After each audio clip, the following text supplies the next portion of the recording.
अस्सलामुअलैकुम वरहमतुल्लाहि वबरकातुहू। मेरे अज़ीज़ दोस्तों, मेरे भाइयों और देशवासियों, मैं आपके सामने नए साल के बारे में कुछ बातें करना चाहता हूँ। वैसे तो फेसबुक, इंस्टाग्राम, यूट्यूब नए साल की मुबारकबाद से भरे पड़े हैं, लेकिन मेरे दोस्तों, हमें नया साल शुरू करना है अपने ज़िंदगी को बदलने से। हमें नया साल शुरू करना है देश प्रेमी से। हमें नया साल शुरू करना है देश के हित में, अपने गुनाहों को छोड़ने से, अच्छे लोगों की सोहबत इख्तियार करने से। मेरे दोस्तों, आज हमारे देश के अंदर बड़ी नफ़रतों का दौर है। बहुत से लोग अपने आप को देश प्रेमी बोल रहे हैं और एक दूसरे की मजाही पर उंगलियां उठा रहे हैं, भद्दी भद्दियाँ गालियाँ दे रहे हैं, एक दूसरे को मारने काटने की बातें कर रहे हैं। क्या हम समझते हैं कि ये लोग देश प्रेमी हैं? नहीं मेरे दोस्तों, ये देश प्रेमी नहीं हैं। ये देश को बर्बाद करना चाहते हैं। ये देश हमारा है, ये देश आपका है, हम सब का है, हम देशवासियों का है। मेरे दोस्तों, ये आज़ादी, हमारे देश को आज़ादी ऐसे नहीं मिली। इस देश की आज़ादी के लिए हमारे पूर्वजों ने, इस देश के सेनानियों ने, इस देश के सपूतों ने कुर्बानियाँ दी हैं। माँओं ने अपने बच्चों को शहीद करवाया है, बीवियों ने अपने शोहर को खोया है, तब जाकर ये देश आज़ाद हुआ। मेरे दोस्तों, इस देश के लिए हमारे देश के नौजवानों ने हंसते हंसते फांसी के फंदे चूम लिए, लेकिन देश को आज़ाद कराया। आज हमारे सामने इस देश के अंदर ऐसे ऐसे माहौल बनाए जा रहे हैं जिसके अंदर हमारा देश बर्बाद होने के कगार पर है। हिंदू, मुस्लिम, सिख, ईसाई आपस में झगड़े कराए जा रहे हैं। बहुत से गिरोह ऐसे हैं जो झगड़ा कराते हैं, हिंदू से मुसलमान में, मुसलमान से हिंदू में, अपने को देश प्रेमी समझते हैं। नहीं मेरे दोस्तों, ये देश प्रेमी नहीं है, ये लोग देश के गद्दार हैं। इन लोगों से होशियार होकर रहना है। एक वाक़या मेरे ध्यान में आया। एक वक्त था, एक बादशाह हुआ करता था। उस दौर में एक बच्चे पर दो औरतों ने अपना हक बताया कि ये बच्चा मेरा है, ये बच्चा मेरा है।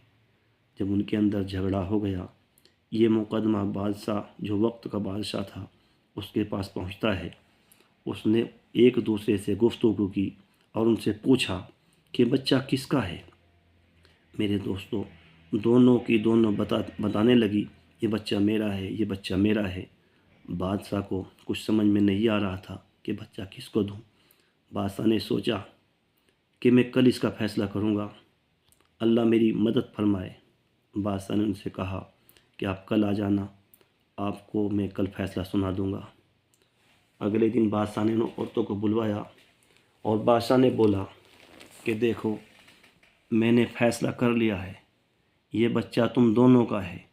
इस बच्चे के मैं दो हिस्से कर देता हूँ। एक हिस्सा एक औरत को दे देता हूँ, एक माँ को दे देता हूँ, और एक हिस्सा दूसरी माँ को दे देता हूँ। बादशाह ने ये चालाकी से अपना फ़ैसला सुनाया था, इसलिए कि वो देखना चाहता था कि ये बच्चा किसका है। मेरे दोस्तों, जिस औरत का बच्चा नहीं था, जिसने झूठा दावा किया था, उसने एकदम बोल दिया, हाँ बादशाह सलामत, मुझे मंजूर है, ये फ़ैसला मैं कबूल करती हूँ।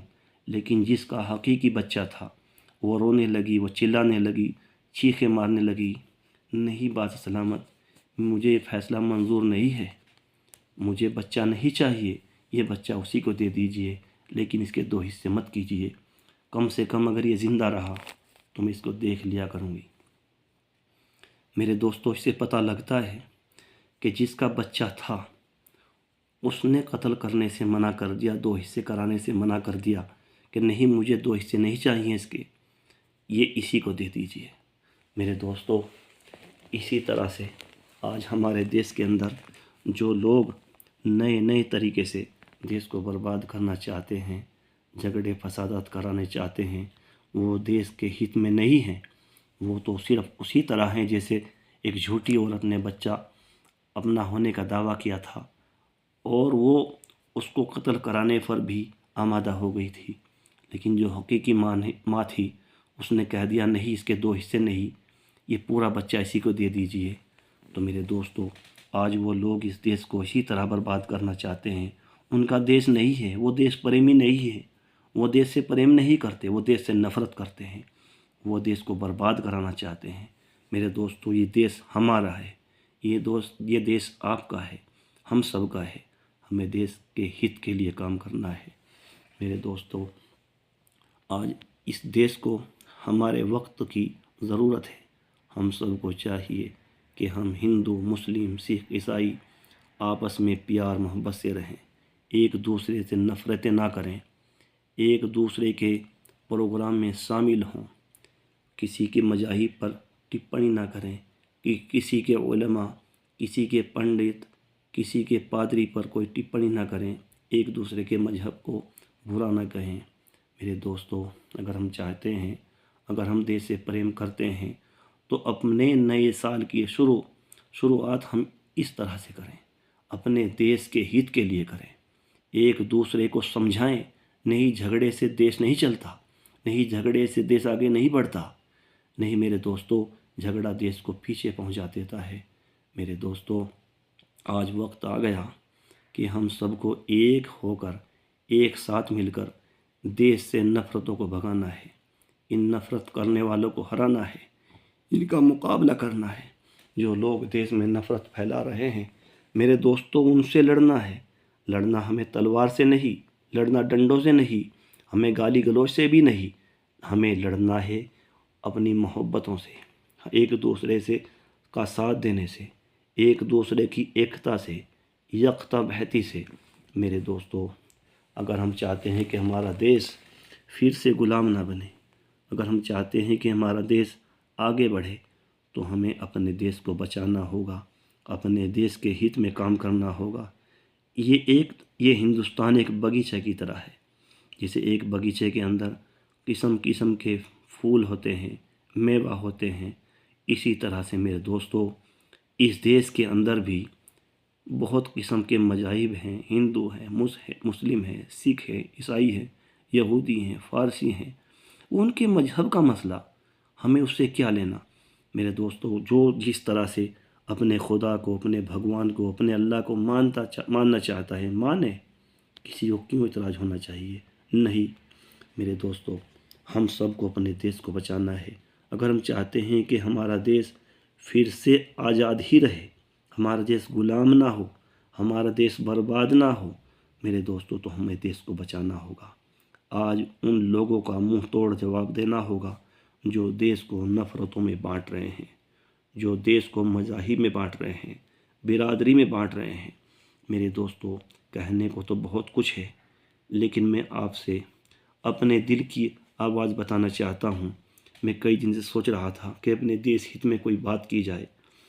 मेरे दोस्तों, लोगों में घूमें, लोगों में फिरें, लोगों के अंदर जाएं, एक दूसरे से बताएं कि नहीं मेरे दोस्त, लड़ाई झगड़े कुछ नहीं होते, लड़ाई झगड़े देश को आगे नहीं बढ़ने देते, लड़ाई झगड़े देश को बर्बाद कर देते हैं, देश को कमज़ोर कर देते हैं।